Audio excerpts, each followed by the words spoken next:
نحمده ونصلي ونسلم على رسوله الكريم اما بعد فاعوذ باللہ من الشیطان الرجیم بسم اللہ الرحمن الرحیم۔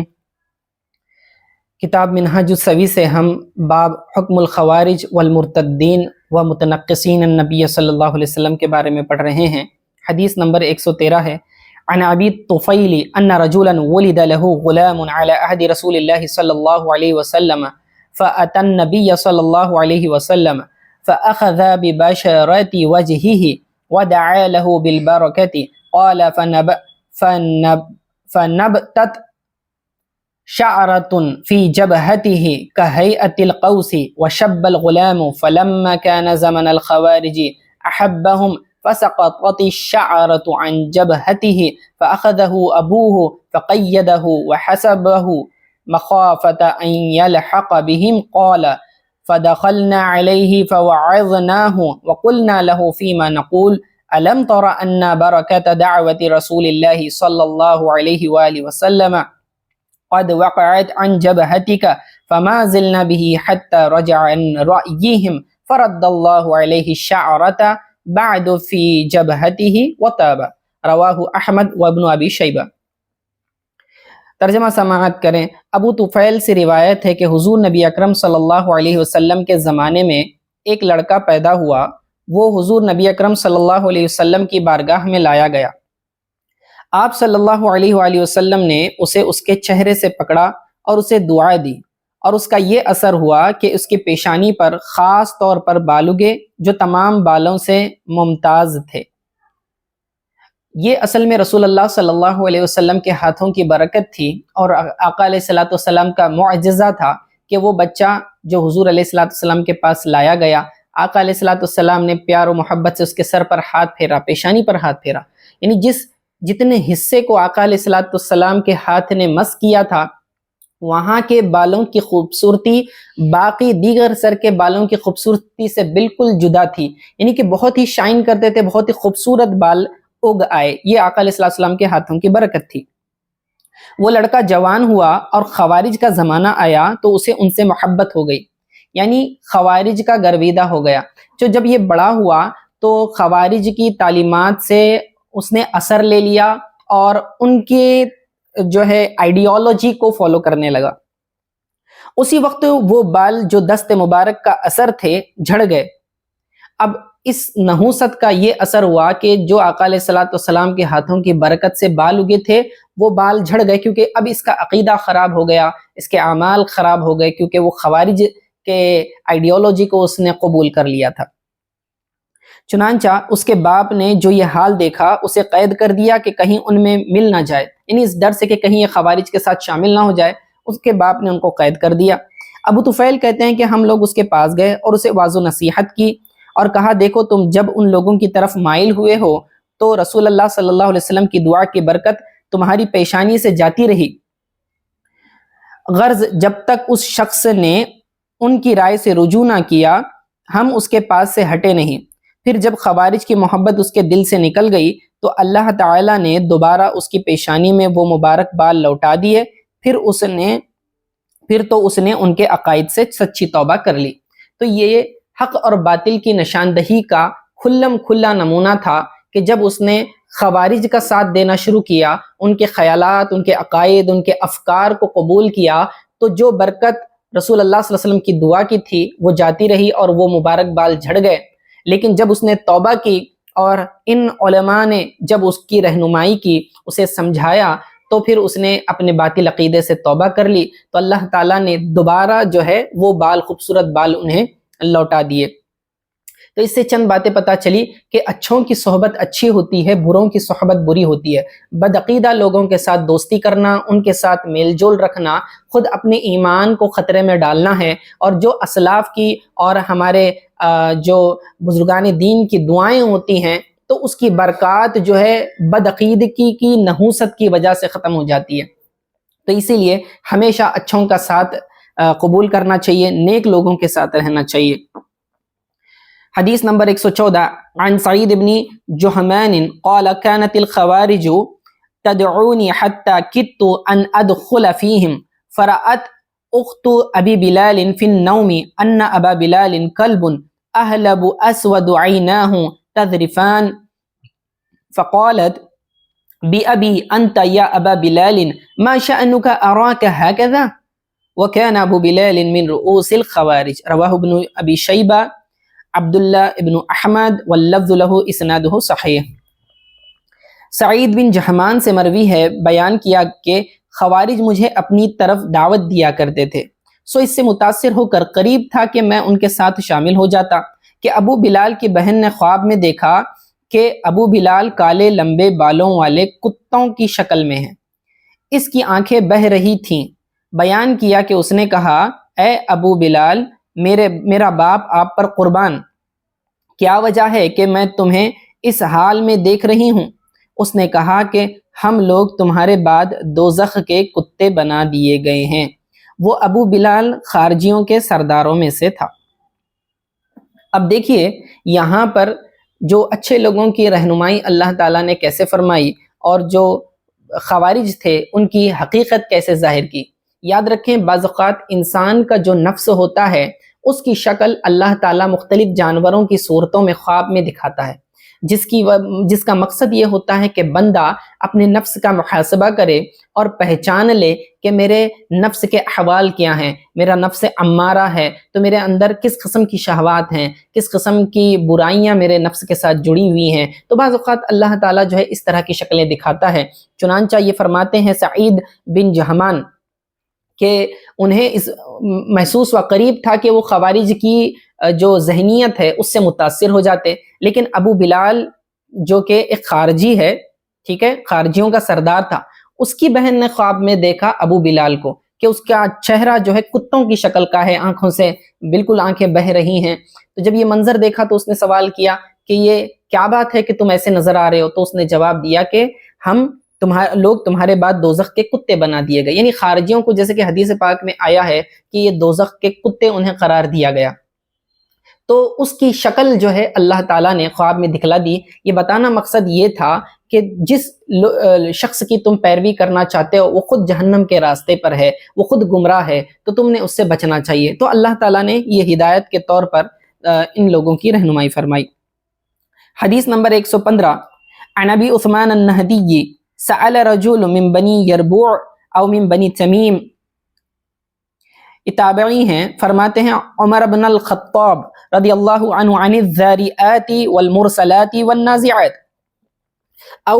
عن بعضهن فقال عمر دع عن رأسك فإذا له وفرة فقال عمر رضي الله عنه أما والله لو رأيتك محلوقا لضربت الذي فيه عيناك ثم قال ثم كتب إلى أهل البصرة أو قال إلينا أن لا تجالسوه قال فلو جاء ونحن 100 تفرقنا رواه سعيد بن يحيى الأموي وغيره بإسناده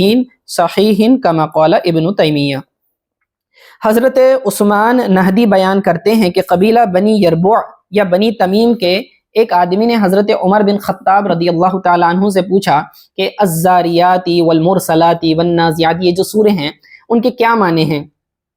یا ان میں سے کسی ایک کے بارے میں پوچھا۔ تو حضرت عمر رضی اللہ تعالیٰ عنہ نے فرمایا اپنے سر سے کپڑا اتارو، یعنی جواب دینے سے پہلے حضرت عمر رضی اللہ تعالیٰ عنہ کی فراست یہ تھی کہ جس طرح کی یہ سوالات کر رہا ہے اس کا مقصد علم حاصل کرنا نہیں ہے بلکہ فتنے پیدا کرنا ہے، تو اس لیے حضرت عمر رضی اللہ تعالیٰ عنہ نے اس کی انٹینشن کو بھانپ لیا اور کہا کہ پہلے اپنے سر کو تم کپڑا ہٹاؤ، مجھے دیکھنا ہے۔ جب دیکھا تو اس کے بال کانوں تک لمبے تھے، یعنی اس کے سر منڈے ہوئے نہیں تھے، تو اور یہ خوارجیوں کی علامت بتلائی گئی کہ وہ سر منڈے ہوئے ہوں گے۔ تو حضرت عمر رضی اللہ تعالیٰ عنہ کو شک ہوا کہ کہیں یہ خارجی تو نہیں، تو انہوں نے فرمایا بخدا اگر میں تمہیں سر منڈا ہوا پاتا تو تمہارا یہ سر اڑا دیتا جس میں تمہاری آنکھیں دھسی ہوئی ہیں۔ شعبی کہتے ہیں پھر حضرت عمر رضی اللہ تعالیٰ عنہ نے اہل بصرہ کے نام خط لکھا یا کہا کہ ہمیں خط لکھا جس میں تحریر کیا کہ ایسے شخص کے پاس نہ بیٹھا کرو۔ راوی کہتا ہے کہ جب بھی وہ شخص مجلس میں آتا ہماری تعداد اگر 100 بھی ہوتی تو ہم اس سے الگ الگ ہو جاتے۔ مقصد یہ ہے کہ خارجی اصل میں قرآن کی جو ہے تعویلات کرتے اور اس میں سے اپنا من مانا مرضی کا معنی جو ہے نکالتے جو ان کی آئیڈیالوجی کو سپورٹ کرتا ہے، یعنی کہ وہ مس انٹرپریٹیشن لوگوں کے اندر پھیلاتے۔ تو اسی لیے حضرت عمر رضی اللہ تعالیٰ عنہ نے فرمایا کہ ایسے لوگوں کو ساتھ میں نہ کرو، انہیں مجلس میں بیٹھنے نہ دو. اور جو صحابہ تابعین وغیرہ تھے، جب کبھی وہ شخص آتا تو لوگ الگ الگ ہو جاتے، کیونکہ اگر ہم اس طرح کے گمراہ عقیدے کے لوگ جو قرآن کی بات کریں گے، حدیث کی بات کریں گے، لیکن معنی جو ہے اپنی مرضی کا بتائیں گے، اسلاف والا معنی نہیں، صحابہ والا نہیں، نبی علیہ السلام نے جو تعلیمات دی وہ نہیں بتائیں گے، اپنی مرضی سے وہ کچھ میننگ ڈیرائیو کریں گے، اس میں سے رزلٹ اخذ کریں گے اور لوگوں کے اوپر تھوپیں گے. جیسے کہ ان کا سب سے بڑا یہی انٹینشن ہوتا ہے کہ جو آیتیں کفار کے متعلق نازل ہوئی ہیں وہ مسلمانوں کے اوپر چپکا کر انہیں کافر ڈکلیئر کر دیتے ہیں اور ان کا خون خرابہ کرتے ہیں. تو یہ ان کی بدنیتی ہوتی تھی، اس لیے حضرت عمر رضی اللہ تعالیٰ عنہ فرمایا ان کے ساتھ نہیں بیٹھنا. تو اس سے ہمیں یہ سبق حاصل ہوا کہ وہ لوگ جو قرآن و حدیث کے نام کا دھوکہ دیتے ہیں اور وہ لوگوں کے درمیان بدعقیدگی پھیلاتے ہیں، اہل سنت والجماعت کے عقائد سے منحرف کرتے ہیں، ایسے لوگوں کے بیانات سننا بھی جائز نہیں، ان کے ساتھ مجلسوں میں بیٹھنا جائز نہیں. یوٹیوب پہ آج تو ہر قسم کے لوگ بیان کرتے ہیں، لیکن عقیدہ کس کا صحیح ہے نہیں پتہ ہوتا. اس لیے جو با اثر اور جن کا عقیدہ صحیح ہے ایسے علماء کے ہی بیانات سننے چاہیے. حدیث نمبر 116 عن السائب بن یزید قال فبینما عمر رضی اللہ عنہ ذات یوم جالسا یغدی الناس اذا جاء رجل علیہ ثیاب وامامۃ فتغدى حتى اذا فرغ قال یا امیر المؤمنین والذاریات ذروا فالحاملات وقرا فقال عمر رضی اللہ عنہ انت هو فقام الیہ وحسر عن ذراعیہ فلم يزل یجلده حتى سقطت امامته فقال والذی نفس عمر بیدیہ لو وجدتك محلوقا لضربت رأسك رواہ اللالکائی. حضرت سائب بن یزید نے بیان کیا کہ ایک دن حضرت عمر رضی اللہ تعالیٰ عنہ لوگوں کے ساتھ بیٹھے دوپہر کا کھانا کھا رہے تھے. اسی اسنا میں ایک شخص آیا، اس نے اعلیٰ قسم کے کپڑے پہنے رکھے تھے اور امامہ باندھا ہوا تھا، تو اس نے بھی دوپہر کا کھانا کھایا. جب فارغ ہوا تو کہا اے امیر المومنین والذاریات ذروا فالحاملات وقرا کا کیا معنی ہے؟ حضرت عمر رضی اللہ تعالیٰ عنہ فرمایا تو وہی گستاخ رسول ہے صلی اللہ علیہ وسلم. پھر اس کی طرف بڑھے اور اپنے بازو چڑھا کر اسے اتنے کوڑے مارے یہاں تک کہ اس کا امامہ گر گیا. پھر فرمایا اس ذات کی قسم جس کے قبض قدرت میں میری جان ہے، اگر میں تجھے سر مڑا ہوا پاتا تو تیرا سر کاٹ دیتا. یہ بھی مفہوم پچھلی حدیث جیسا ہی ہے. اگلی حدیث حدیث نمبر 117 ہے. ان ابی تحیہ قال سمع رجولا من الخوارج وهو يصلي صلاة الفجر يقول وَلَقَدْ أُوحِيَ إِلَيْكَ وَإِلَى الَّذِينَ مِنْ قَبْلِكَ لَئِنْ أَشْرَكْتَ لَيَحْبِطَنَّ عَمَلُكَ وَلَتَكُونَنَّ مِنَ الْخَاسِرِينَ. سورہ زمر کی آیت ہے. قال فترك سورته التي كانت فيها قال وقرأ فاصبر إن وعد الله حق ولا يستخفنك الذين لا يوقنون. سورہ روم کی آیت. رواہ ابن ابی شیبہ. ابو دحیہ سے مروی ہے، انہوں نے بیان کیا کہ ایک خارجی نے صبح کی نماز میں یہ آیت پڑھی اور فی الحقیقت آپ کی طرف یہ وحی کی گئی ہے اور ان پیغمبروں کی طرف بھی جو آپ سے پہلے مبعوث ہوئے تھے کہ اے انسان اگر تو نے شرک کیا تو یقیناً تیرا عمل برباد ہو جائے گا اور تو ضرور نقصان اٹھانے والوں میں سے ہوگا. مزید بیان کیا پھر اس صورت کو چھوڑ کر اس نے دوسری صورت کی آیت پڑھ ڈالی. بس آپ صبر کیجئے، بے شک اللہ تعالیٰ کا وعدہ سچا ہے. جو لوگ یقین نہیں رکھتے کہیں آپ کو کمزور ہی نہ کر دیں. خوارج ان آیات قرآنی کو چن چن کر نماز میں پڑھا کرتے تھے، جس سے ان کے گمان میں ان بختوں کے معاذ اللہ حضور صلی اللہ علیہ وسلم کی تنقیص شان کا کوئی شائبہ پیدا ہوتا تھا. یعنی یہ سلیکٹیو آیتیں رینڈملی قرآن سے اٹھاتے تھے، سیکوینشلی نہیں پڑھتے تھے قرآن کو، کیونکہ قرآن کی آیات کو ترتیب سے اگر پڑھیں گے تو اس کا کنٹیکس سمجھ میں آتا ہے کہ کس کنٹیکس میں یہ آیت نازل ہوئی ہے، اس کا شان نزول کیا ہے. لیکن یہ بدبخت یہ کرتے تھے کہ رینڈملی آیتیں چنتے تھے اور پھر اس کو اپنے مضمون کے موافق بنا کر جو ہے ایک رکعتوں میں اس طرح پڑھا کرتے تھے، اور انہیں لگتا تھا کہ اس میں رسول اللہ صلی اللہ علیہ وسلم کی معاذ اللہ شان میں کمی ظاہر ہو رہی ہے ان آیتوں سے. تو یہ ان کی گستاخانہ سوچ تھی، بدبختی تھی. تو یہ خارجوں کا ایک عمل بتایا گیا کہ ان کے دل میں کتنا کھوٹ، اگرچہ کہ زبان سے قرآن پڑھ رہے ہیں، بدن سے نماز پڑھی جا رہی ہے، لیکن ان کے دل میں رسول اللہ صلی اللہ علیہ وسلم کی توہین مقصود ہے. قرآن اس نیت سے پڑھ رہے ہیں کہ رسول اللہ صلی اللہ علیہ وسلم کی شان میں توہین ہو، گستاخی ہو، اور یہ کفر ہے. اور یاد رکھنا اگر انٹینشن ایسا نہ ہو، انسان کو معنی پتہ نہ ہو، لیکن رینڈملی اس طرح سے آیتوں میں جمپ کرنا یہ بھی مناسب نہیں ہے، مکروہ ہے، خصوصاً فرض نماز میں. تو حدیث نمبر 118 اور یہ اس باب کی سب سے آخری حدیث ہے۔ عن ابی غالب قال كنت في مسجد دمشق فجاءوا ب70 رأسا من رؤوس الحرورية فنصبت على درج المسجد فجاء ابو امامة رضي الله عنه فنظر إليهم فقال كلاب جهنم شر قتل قتلوا تحت ظل السماء ومن قتلوا خير قتل تحت السماء وبكى فنظر إلي وقال يا أبا غالب إنك من بلد هؤلاء قلت نعم قال أعاذك قال أظنه قال الله منهم قال تقرأ آل عمران قلت نعم قال منه آيات محكمات هن أم الكتاب وأخر متشابهات فأما الذين في قلوبهم زيغ فيتبعون ما تشابه منه ابتغاء الفتنة وابتغاء تأويله وما يعلم تأويله إلا الله والراسخون في العلم سورة آل عمران قال يوم تبيض وجوه وتسود وجوه فأما الذين اسودت وجوههم ما كفرتم بعد إيمانكم فذوقوا العذاب بما كنتم تكفرون سورة آل عمران قلت يا أبا أمامة إني رأيتك تهرق عبرتك قال نعم رحمة لهم إنهم كانوا من أهل الإسلام قال افترقت بنو إسرائيل على 71 فرقة وتزيد هذه الأمة فرقة واحدة كلها في النار إلا السواد الأعظم عليهم ما حملوا وعليكم ما حملتم وإن تطيعوه تهتدوا وما على الرسول إلا البلاغ السمع والطاعة خير من الفرقة والمعصية فقال له رجل يا أبا أمامة أمن رأيك تقول أم شيء سمعته من رسول الله صلى الله عليه وسلم قال إني إذا لجريء قال بل سمعته من رسول الله صلى الله عليه وسلم مرة ولا مرتين حتى ذكر 7 رواہ ابن ابی شیبہ والبیہقی والطبرانی۔ طویل حدیث ہے، اس کا ترجمہ سماعت کریں۔ ابو غالب سے روایت ہے، وہ بیان کرتے ہیں کہ میں مسجد دمشق میں تھا کہ خارجیوں کے 70 سر دمشق مسجد کی سیڑھیوں پر نصب کیے گئے تھے، یعنی کہ خارجیوں کے گروہ کو قتل کیا گیا تھا اور ان کے سروں کو جو ہے لوگوں کی نصیحت کے لیے مسجد کی سیڑھیوں پر نصب کیے گئے تھے۔ حضرت ابو امامہ رضی اللہ تعالیٰ عنہ نے ان کی طرف دیکھ کر کہا یہ جہنم کے کتے ہیں، کلاب جہنم۔ اب اس حدیث کو اس حدیث سے ریلیٹ کریں کہ جس میں ابو بلال کی بہن نے دیکھا تھا کہ جہنم کے کتوں کی شکل میں جو ہے ابو بلال کو دکھایا گیا تھا، تو اس حدیث میں بتلایا گیا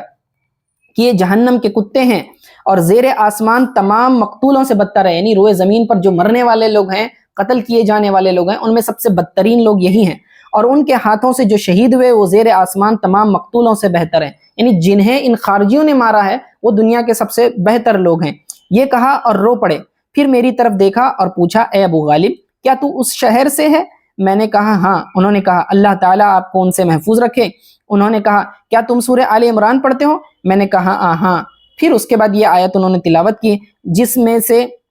یہ بھی آیت کا ترجمہ دیکھیں، جس میں سے کچھ آیات محکم یعنی ظاہراً بھی صاف اور واضح معنی رکھنے والی ہیں، وہی احکام کتاب کی بنیاد ہے، اور دوسری آیات متشابہ یعنی معنی میں کئی احتمال اور اشتباہ رکھنے والی ہیں۔ سو وہ لوگ جن کے دلوں میں کجی ہے اس میں سے صرف متشابہات کی پیروی کرتے ہیں، فقط فتنہ پروری کی خواہش کے زیر اثر، اور اصل مراد کی بجا من پسند معنی مراد لینے کی غرض سے، اور اس کی اصل مراد کو اللہ تعالیٰ کے سوا کوئی نہیں جانتا، اور علم میں کامل پختگی رکھنے والے۔ یہ آیت پڑھی، پھر اس کے بعد اور فرمایا یہ آیت جس دن کئی چہرے سفید ہوں گے اور کئی چہرے سیاہ ہوں گے، تو جن کے چہرے سیاہ ہو جائیں گے ان سے کہا جائے گا کیا تم نے ایمان لانے کے بعد کفر کیا؟